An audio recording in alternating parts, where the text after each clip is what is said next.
Hello, आज आपका फिर से स्वागत है मेरे YouTube चैनल में। आज हम फिर से कक्षा 7 का पाठ 16 पढ़ेंगे, जल एक बहुमूल्य संसाधन। इसमें हम 16.5 पढ़ेंगे, जल का वितरण।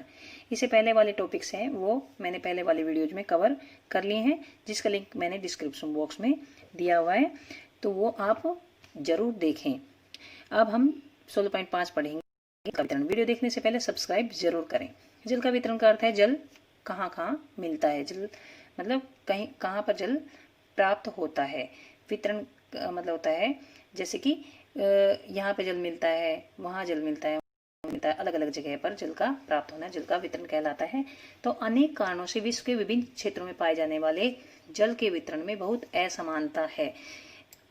बहुत सारे ऐसे कारण हैं कि विश्व में के जो विभिन्न क्षेत्र हैं उनमें जल का है वो असमान है। मतलब जल कहीं पर जल ज्यादा मिलता है, कहीं पर जल कम मिलता है। कहीं पर अच्छी वर्षा होती है तो वहां पे जल की अधिकता होती है, और कहीं पर वर्षा अधिक नहीं होती है तो वहां पर रेगिस्तान बन जाते हैं। जहाँ पर बहुत कम वर्षा होती है तो वहां पे सूखा पड़ता है। भारत बहुत विशाल देश है, जिसके सभी क्षेत्रों में एक समान रूप से वर्षा नहीं होती है। कई बार हम देखते हैं कि कहीं पर सूखा पड़ा है तो दूसरे हिस्से में, देश के दूसरे हिस्से में अधिक बारिश हो रही है, बाढ़ आ जाती है। कुछ स्थानों पर अधिक वर्षा होती है जबकि कुछ अन्य स्थानों पर बहुत कम वर्षा होती है। अत्यधिक वर्षा से प्राय बाढ़ आ जाती है, जबकि वर्षा की कमी से सूखा पड़ता है। अगर वर्षा नहीं आती है तो क्या होता है, सूखा पड़ता है। हमारे देश में एक ही समय में पर कुछ क्षेत्रों में बाढ़ और कुछ में सूखा हो सकता है। मैंने बताया है कि कहीं पर तो बाढ़ आ सकती है और दूसरे क्षेत्र में सूखा पड़ सकता है।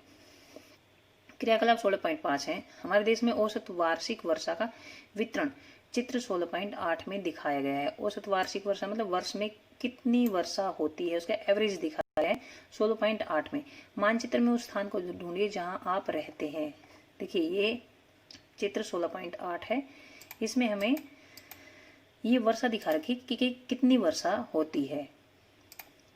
देखिए अब ये जैसे ये वर्षा सेंटीमीटर में ये लिख रखा है, यहाँ पर वर्षा सेंटीमीटर में ये इसकी ये दिखा रखी, जो डार्क कलर है इसमें 400 सेंटीमीटर से अधिक वर्षा होती है। यहाँ पर ये डार्क कलर है, और इससे कम 200 से 400 तक यहाँ होती है। जो पर्पल कलर है, ये ब्लू कलर है, इसमें 100 से 200 सेंटीमीटर में होती है, और इसमें फिर कम होती चली जाती है। जहाँ व्हाइट है वहाँ पे बिल्कुल वर्षा नहीं होती। देखिए यहाँ पर कितनी ज्यादा वर्षा हो रही है और यहाँ पर बहुत ही कम वर्षा होती है। ये अब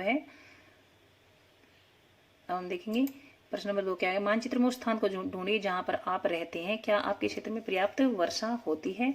तो हम हरियाणा में रहते हैं। देखिए इस क्षेत्र में वर्षा पर्याप्त मात्रा में होती है। यह भी संभव है कि क्या आपके क्षेत्र में वर्षा जल उपलब्ध रहता है? हाँ, हमारे क्षेत्र में पर्याप्त जल उपलब्ध रहता है। यह भी संभव है कि हम किसी क्षेत्र में रह रहे हों। मतलब यह भी संभव है कि हम किसी क्षेत्र में रह रहे हों जहां वर्षा तो पर्याप्त होती है फिर भी जल की कमी रहती है। हाँ, कुछ ऐसे क्षेत्र हैं, कुछ ऐसे एरियाज हैं जहां पर बारिश तो होती है लेकिन वहां पर जल की कमी रहती है। ऐसा क्यों होता है ऐसा?